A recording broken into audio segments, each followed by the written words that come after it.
Shalom Bapak Ibu yang dikasihi Tuhan Yesus Kristus. Kembali kita bertemu tentu saja dalam acara temu-temu kangen dengan Uni Yusnita ya. Bapak Ibu yang dikasihi oleh Tuhan, Shalom. Saya ini waktu berapa tahun yang lalu saya sudah berhenti ya. Tepatnya 2016. Saya ini kan penyiar radio, saudara ya. Penyiar radio. Jadi kadang-kadang suka mulut saya ini keserimpat ya. Suka bilang sahabat-sahabat yang dikasihi oleh Tuhan Yesus Kristus. Karena itu mata acara saya ya. Di Yaski itu judulnya Palito Hati atau Pelita Hati. Kalau saya menyapa pendengar saya seperti itu.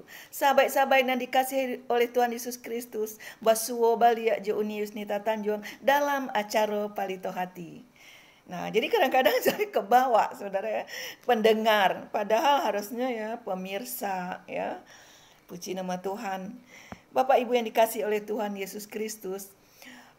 Bagaimana keadaan bangsa kita ini ya, kalau kita melihat begitu banyak juga saudara-saudara kita ya yang tidak mengikuti perintah atau anjuran dari pemerintah supaya tidak berkumpul banyak-banyak dan berdiam di rumah. Sebaiknya ya kalau kita ingin cepat pulih keadaan kita, ya mari kita topang, kita dukunglah pemerintah kita ini ya dengan tujuannya untuk apa? Untuk kesejahteraan kita ya. Bagaimana kita kan tidak bisa juga ya disamakan dengan negara yang lain. Kita negara Indonesia ini terdiri dari begitu banyak pulau-pulau ya. Kalau kita juga mau di lockdown itu saudara, kalau saya ya berpikir secara pribadi itu agak sulit juga menjaganya ya. Banyak sekali pintu-pintu masuk ya. Tetapi marilah kita mendukung pemerintah ini. Begitu juga kalau ada yang kena serangan corona itu, memuji Tuhanlah terus. Ya, toh kalau kita dipanggil olehnya lewat corona itu kita sedang memuji Tuhan. Tapi banyak sekali kesaksian ketika sesuai firman Tuhan, hati yang gembira adalah obat. Hati yang gembira adalah obat. Ya. Jadi obat apa? Obat yang paling manjur.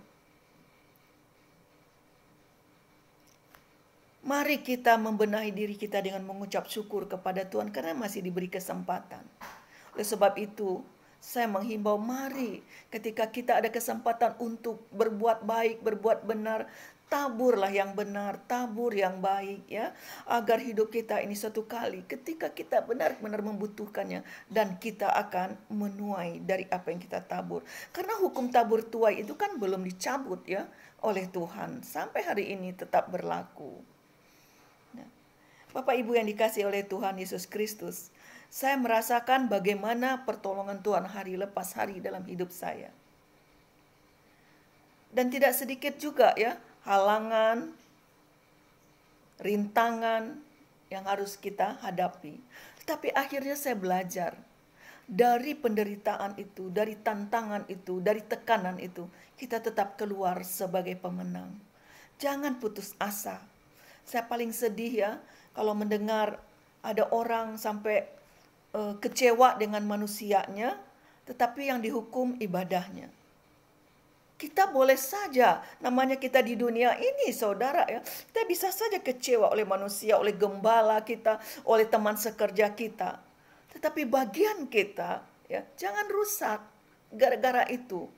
Tetaplah beribadah, tetap beribadah.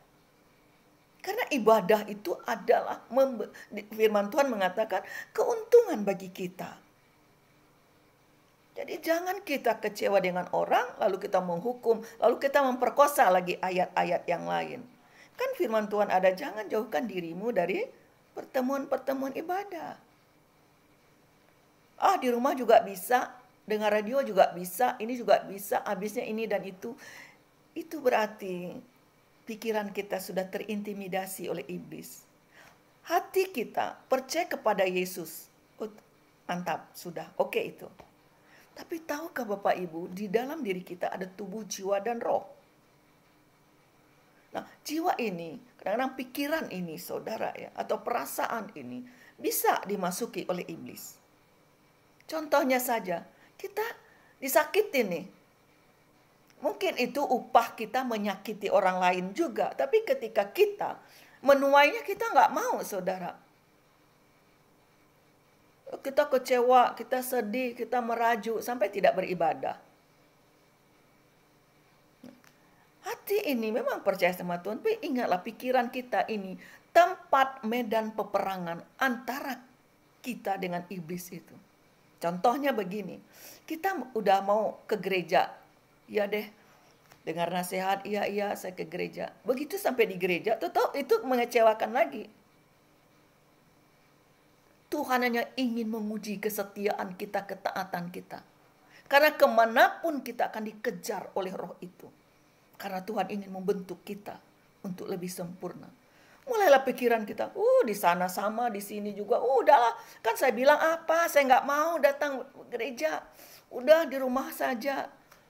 Pikiran ini, hati kita sudah mau. Hati kita harus diberi seluas-luasnya untuk dikuasai oleh Tuhan itu. Dan pikiran kita harus tunduk kepada hati itu. Oh, orangnya begitu, biarlah dia begitu. Saya nggak mau kayak gitu. Saya, saudara, pernah ya di lingkungan saya ini waktu saya tinggal, datang ke sini, mana suami belum bertobat, saudara ya. Suami belum bertobat, saya ini senang, saudara, menginjil itu senang. Target saya itu begitu.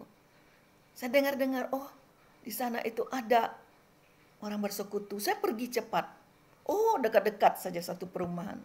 Akhirnya pendek cerita, ya, saya datangin orang-orang Kristen di sekitar saya itu. Akhirnya berhimpunlah kembali. Dari mulai 5 orang, akhir banyak. Ya, pendahulu saya itu ada bapak-bapak, saudara ya.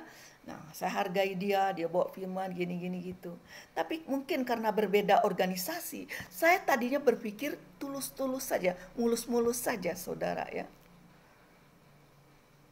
Jadi waktu saya benar-benar dengan sukacita, saya buatlah sekolah minggu di rumah saya. Suami saya lagi mabuk-mabuk, belum bertobat, saudara ya. Waduh, dia kadang-kadang tidak sealiran pula dengan saya Kristennya, tambah marah dia lagi. Ya, saya kembali ya ke rumah itu, ke rumah suami saya itu, ke tempat anak-anak saya itu hanya satu tujuan saya, saudara. Saya ingin membawa berita, begini loh maksud Tuhan itu di dalam Alkitab. Yuk punya Alkitab kan dari nenek moyang, cuman yuk nggak bisa melakukannya. Yuk sama-sama kita belajar untuk melakukan firman ini.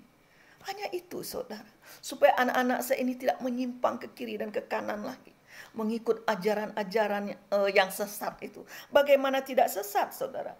Karena ada aliran mereka itu mengatakan, pokoknya percaya saja bahwa Yesus juru selamat, pasti kamu diselamatkan. Walaupun kamu berbuat dosa apa-apa, tidak mungkin. Yesus sudah tersalib mati-matian begitu, hanya gara-gara lu berzinah aja, lu mencuri kayak gitu aja, dia mau mau membunuh kamu ke dalam neraka. Nggak begitu. Saya terkaget-kaget, saudara, karena itu ada di lingkungan keluarga suami saya. Bagaimana? Ini Kristen juga Alkitabnya sama, kok bisa begini? Itu sebabnya saya belajar sungguh-sungguh. Dan ketika saya sungguh-sungguh, itulah salib kemuliaan itu saya pikul. Saya dihina. Kalau kemarin-marin itu saya oleh keluarga saya yang Islam, saudara. Sekarang yang Kristen. Berdoa tidak boleh bersuara. Menyembah tidak boleh bersuara. Lu kan numpang di sini. Apakah saya berhenti, saudara, untuk menyampaikan firman Tuhan ini? Saya tetap, saudara, karena saya punya anak-anak tadi. Jangan sampai anak-anak ini salah nih. Ya, itu hak anak-anak juga memilih. Tapi setidak-tidaknya kita yang sudah menikmati kebenaran, air madu yang manis yang kita cicip itu, kita mau juga menyatakan ini loh. Dan saya merasakan itu di dalam kepedihan saya untuk makan susah, saudara. Dan benar-benar suami saya ingin membuat 2 kubu di dalam rumah itu. Karena dia punya uang. Kalau dia katakan, kalau lu tinggal di rumah ini harus ikut dia. cara dia, bagaimana saudara, selalu bertentangan dengan saya, dengan kebenaran ini. Kalau dia melakukan atau bertindak sebagai bapak, sebagai suami sesuai dengan firman, demi Tuhan saya akan tunduk, saudara. Tapi bagaimana dia mengajarkan yang, aduh maaf saya katakan, tidak sesuai dengan kebenaran. Tapi ketika itu ditegakkan di dalam rumah, di situ saya berdiri dan saya berteriak juga, saudara. Saya tidak mau diam juga. Nah, dan itu di dalam rumah. Saya injil ke sana sini, ada orang, iya bu, saya mau ikut Yesus ibu itu, tapi saya diusir dari orang tua. Mau tidak mau saya tampung lagi di rumah. Oh, ngamuk lagi suami saya. Sampah kamu bawa. Ini rumah gue tahu. Rumah itu kecil, saudara. Tidak sampai 100 meter. Kamarnya 2. Tipe 36, saudara. Tapi sombongnya suami saya itu waktu itu luar biasa. Tapi saya melihat dari sisi yang lain, Tuhan membentuk saya. Seperti berapa hari yang lalu saya katakan, bagaimana perempuan Kanaan yang tidak percaya itu, dia bertahan ketika dibentuk. Saya bertahan, saudara. Saya kumpulkan juga anak-anak itu, saya himpun di rumah. Iya, gue gak kasih makan dia ya. Nah, mulailah dia beri ya mandat ke anak saya yang perempuan yang tertua, saudara. Kuasa di rumah itu. Bayangkan anak remaja diperlakukan kayak gitu, saudara. Apalagi anak saya waktu itu belum lahir, baru juga, saudara. Belum sekolah Alkitab, saudara. Oh, dia merasa ya di backing oleh papahnya. Saya terus berjalan, saya mengampuni, saya mengasihi dengan cara Tuhan. Nah, di lingkungan saya kumpulkan lagi orang-orang. Oh, rupanya ada bapak-bapak tadi sudah memulai ibadah persekutuan 1, 2 orang, 3 orang. Saya gabung, saudara. Tujuan saya hanya supaya di mana saya tinggal, saya berada, saya jadi berkat di situ. Hanya itu. Saya nggak ngerti tadinya tuh, mesti jadi gembala, jadi pendeta, punya kedudukan ini. Saya sudah nggak berpikir itu, saudara. Saya hanya ingin bagaimana ya Injil ini sampai ke orang nih. Dan orang mendengar tentang Injil ini nih. Selama ini salah saya ya mengartikan Injil ini. Sekarang saya ingin menyatakan kepada orang bahwa Injil ini bicara tentang keselamatan. Ya. Ada berapa peristiwa yang terpenting, kelahiran Yesus, kematian Yesus, ya, bahkan dikatakan kebangkitan Yesus, bahkan kenaikan Yesus, pencurahan Roh Kudus itu, saudara. Itu sangat berguna bagi manusia untuk kembali ke dalam kerajaan surga itu. Nah, ini jalannya ingin saya sampaikan. Jadi saya himpunlah di rumah saya itu sekolah minggu, saudara. Mulai dari anak saya, ya tetangga saya berapa 2 orang. Orang dewasa-dewasanya saya datangin. Dan saya ada juga teman, akhirnya kumpul dan saya bergabung dengan bapak itu. Pendek cerita, akhirnya sekolah minggu itu jadi banyak. Berapa tahun saudara ya, jadi banyak sekolah minggu itu. Dan akhirnya ada yayasan mengasih satu perumahan, saudara ya. Satu rumah di dalam satu perumahan itu untuk pakai ibadah. Nah, saya melayani di situ. Ya, ceritanya lah dia gembalanya, saya wakilnya, saudara ya. Saya terus berjalan, saya melihat apa yang bisa saya lakukan. Dia tinggalnya nggak di sini, jauh, saudara. Jadi dia datang ketika khotbah aja, berdasi baru datang. Dari saya lah menghimpun orang-orang ini. Orang ini sakit, orang ini susah, punya keluhan ke saya. Karena saya wakil gembala, dia angkat, saudara. Tapi itulah, saudara ya. Tuhan memberi pengalaman kepada saya di lingkungan saya, di perumahan saya. Setelah banyak orangnya berkumpul, saudara, mulai dia geser saya. 1 bulan, saya tidak dikasih pelayanan. 2 bulan, 3 bulan, 4 bulan, 5, hampir 1 tahun, saudara. Jemaat jadi bingung bagaimana. Saya juga kadang-kadang bingung. Saya mau ngomong, ya nggak enak juga. Pendek cerita, rupanya dia ingin menyingkirkan saya, saudara. Karena di dalam berjalannya waktu selama 4-5 tahun itu berkembang, saudara, dan anak-anak saya arahkan dan sekolah Alkitab di Beji, saudara ya, masuk di situ. Mungkin dia berpikir, oh jangan-jangan Bu Isnita ini mau merampas tempat ini. Bayangkan kalau ada hamba Tuhan menganggap pelayanan itu adalah milik dia. Disinilah letak kesalahan besar itu dimulai. Kalau dia merasa jemaat itu adalah milik dia, bukan milik Tuhan, bukan punya Tuhan, bukan berkat dari Tuhan. Disinilah iblis itu sebenarnya sedang menguasai kehidupan orang itu.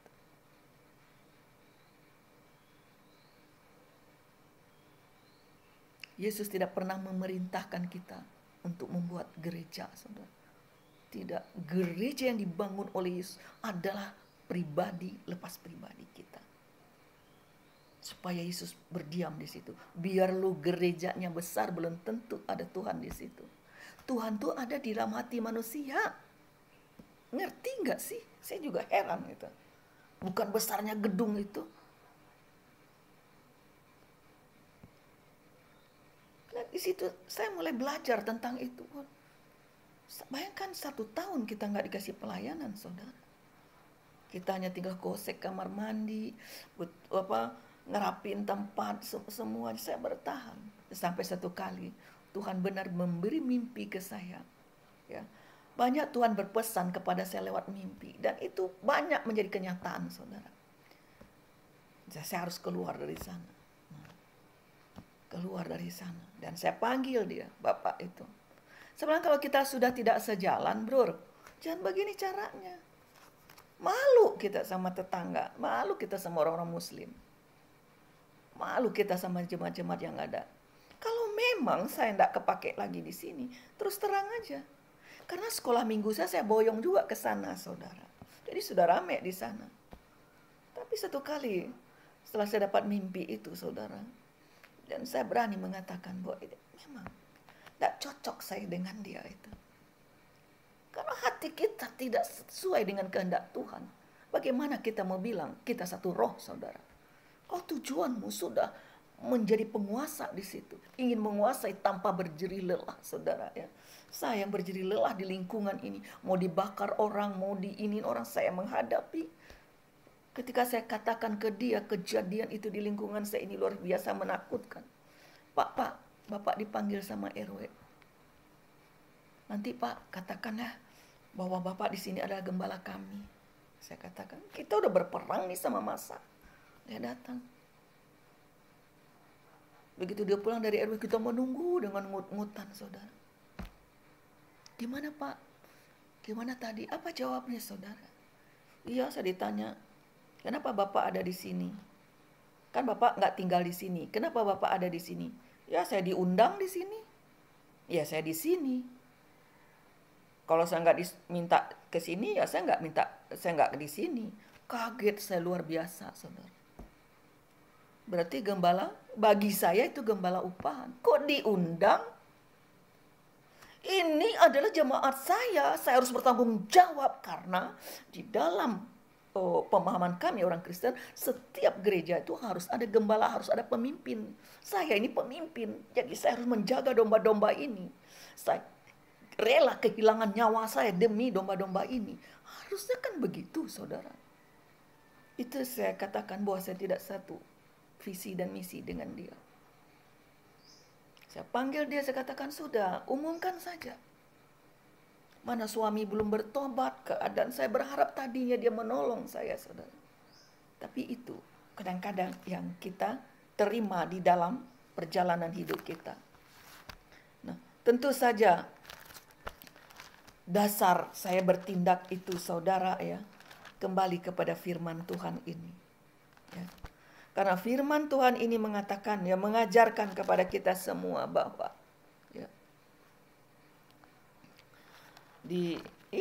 ayat yang tidak asing lagi, ya, saudara, ya.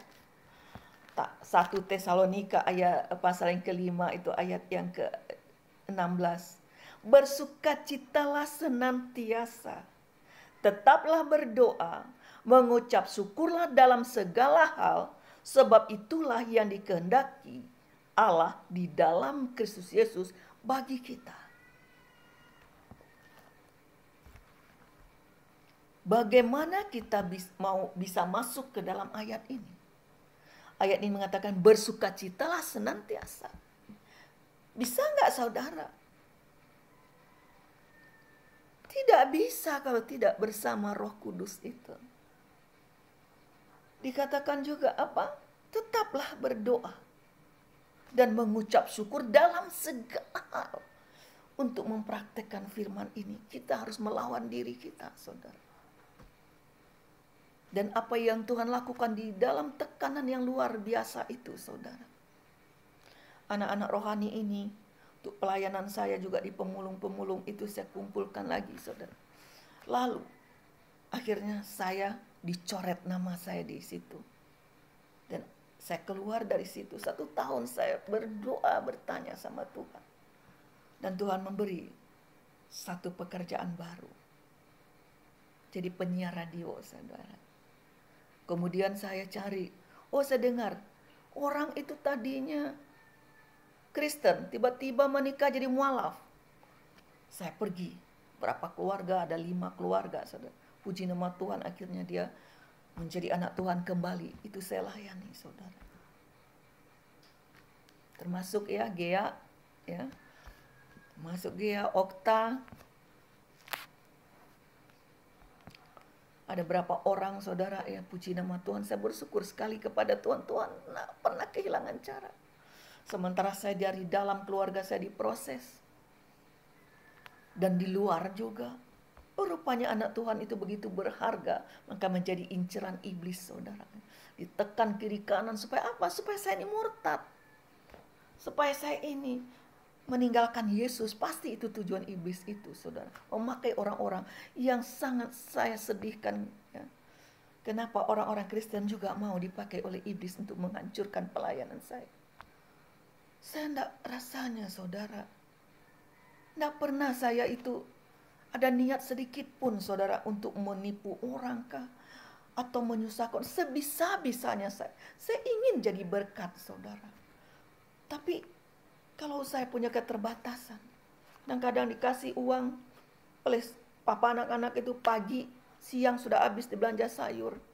Datang nanti orang ke rumah, Wisnita pinjam dong uang 25.000 aja. Memang gak ada, saudara. Tuhan maha tahu gak ada. Sedangkan dikasih uang belanja aja gak sampai 10.000 waktu itu, saudara. Tapi orang tak dasar pelit, hamba Tuhan. Mulutnya di situ saya sering sekali menangis di kaki Tuhan. Saya kata, Tuhan, kalau saya punya berkat, Tuhan, Engkau tahu. Gak pernah saya makan sendiri, tak bisa saya menyimpan, saudara. Dan saya sangat belajar kepada Tuhan ini. Nah, untuk mengucap syukur dalam segala hal. Karena itu yang dikehendaki oleh Bapa itu. Bagaimana mungkin kita dapat teman sepelayanan seperti itu? Ipar begini gayanya, walaupun dia hamba Tuhan. Keluarga teman ini, teman sepelayanan, kok bisa menggeser kita? Nah, waktu itu saya buatlah, saudara, kata orang kalau saya diminta bersaksi sana sini, kadang-kadang nggak imbang juga PK-nya dengan ongkos, saudara, ya. Dengan ongkosnya, karena saya tinggal di Cibinong ini, kadang-kadang ke Tanjung Priuk, saudara, ke Tangerang, saudara. Nah, dia mau minta saya bersaksi. Akhirnya saya bikinlah CD atau kaset kesaksian itu. Saya bikin, tentu ada modalnya, saudara. Saya umumkan, kalau benar saudara-saudara tidak ada uang ya saudara, gratis saya kasih. Tapi kalau ada, tolong ya saudara, karena ini juga butuh dana ya untuk membuat ini. Dan ini penopang pelayanan saya. Dan kadang mereka bawa, saudara, bawa 30, 20, enggak pernah ada laporan. Kadang-kadang banyak yang meminta, kadang-kadang ada juga 1-2 orang yang punya hati anak Tuhan. Ya dia beli, ya misalnya harganya 50.000, dia beli 100.000. Nah itu untuk saya cukup-cukupkan untuk ongkos saya.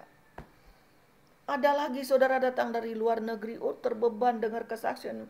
Bu Yusnita ini benar-benar kita sebagai orang Kristen aja nggak bisa seperti itu.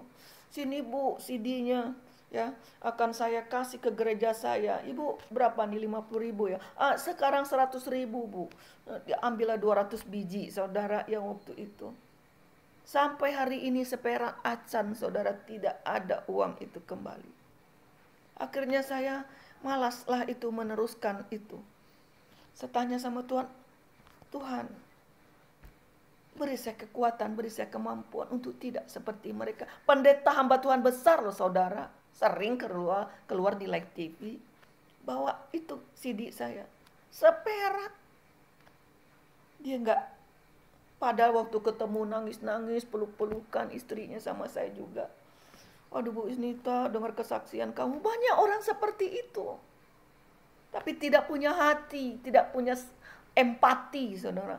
Paling berhenti sampai simpati.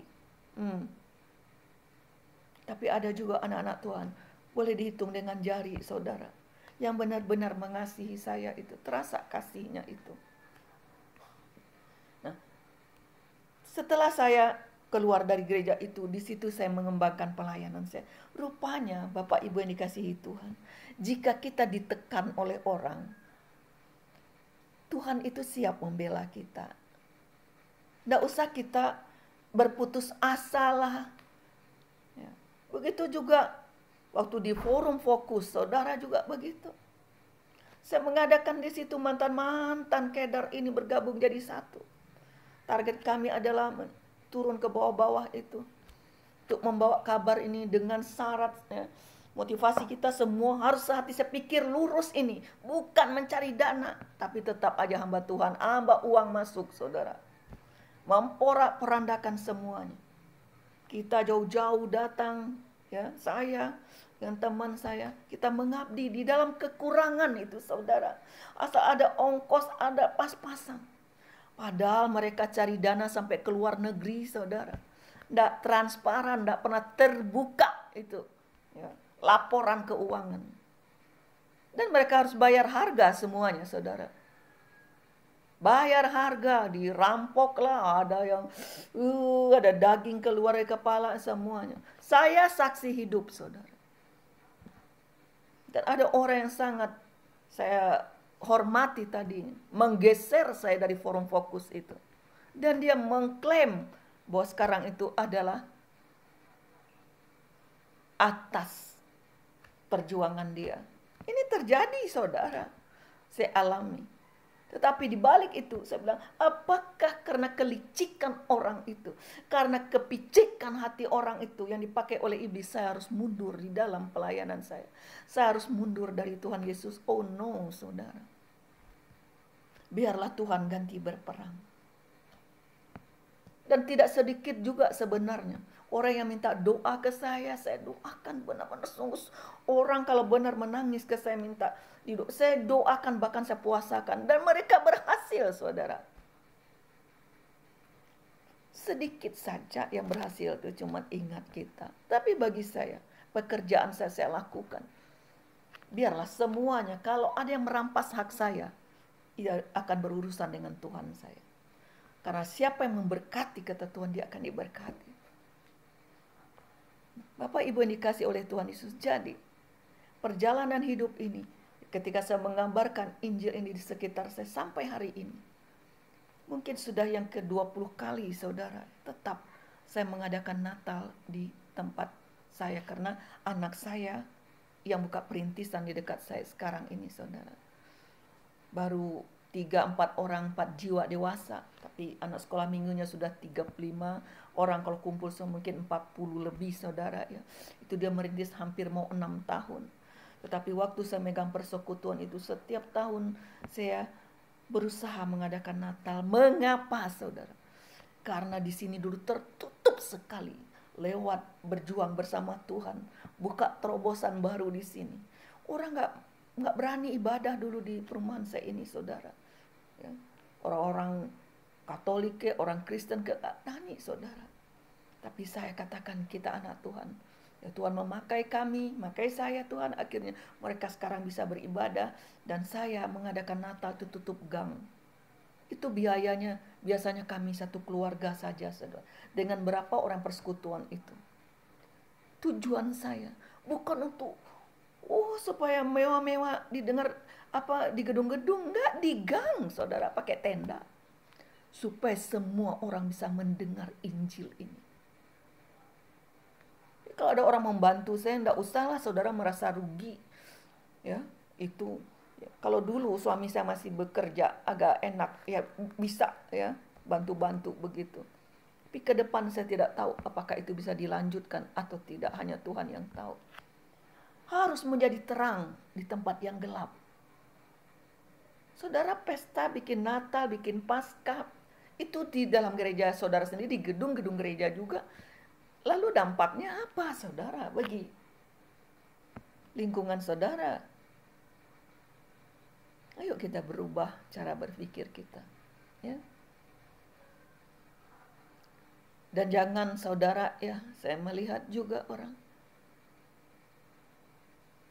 Saya agak kecewa dengan orang-orang yang haus akan jabatan. Apalagi di rohani. Di rohani, saya Bapak Gembala Riko Tuwu ya, yang ada di Pangkalan Bun Amin Jaya itu, telepon saya, mau ajak saya di KP4, saudara, karena dia tim suksesnya Om John Weol, supaya saya juga duduk di komisi penginjilan di KP4 situ. Saya bilang, aduh Pak Gembala sudah terlambat sudah. Saya tidak butuh kursi. Sejak saya dilahirkan secara rohani oleh Tuhan Yesus Kristus, saya sudah jadi penginjil. Sampai hari ini saya tetap membawa kabar baik untuk orang. Dan tidak pernah kan dari organisasi menopang saya. Tidak ada itu saudara. Cuman dengar-dengar aja, kesaksian saja, manggut-manggut aja paling. Bahkan kalau bisa hamba Tuhan tuh minta juga ke saya tuh, minta bantuan. Apalagi yang menyedihkan kalau tanya, Wisnita saya mau mampir ya ke rumah Wisnita.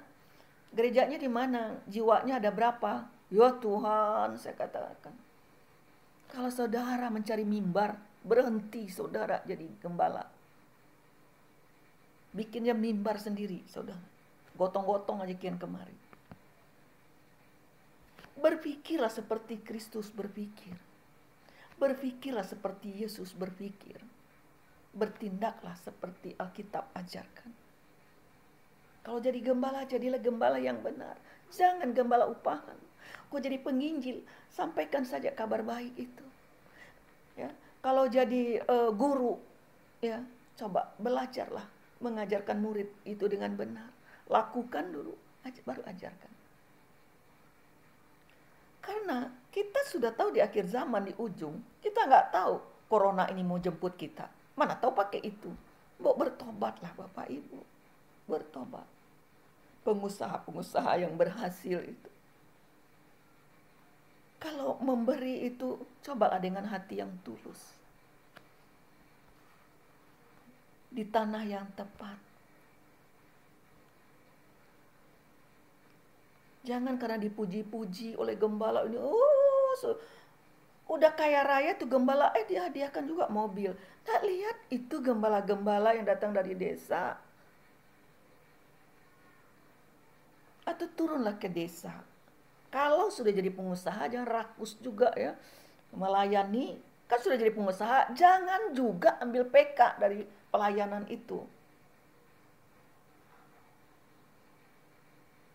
Harusnya begitu kan Bapak Ibu ya.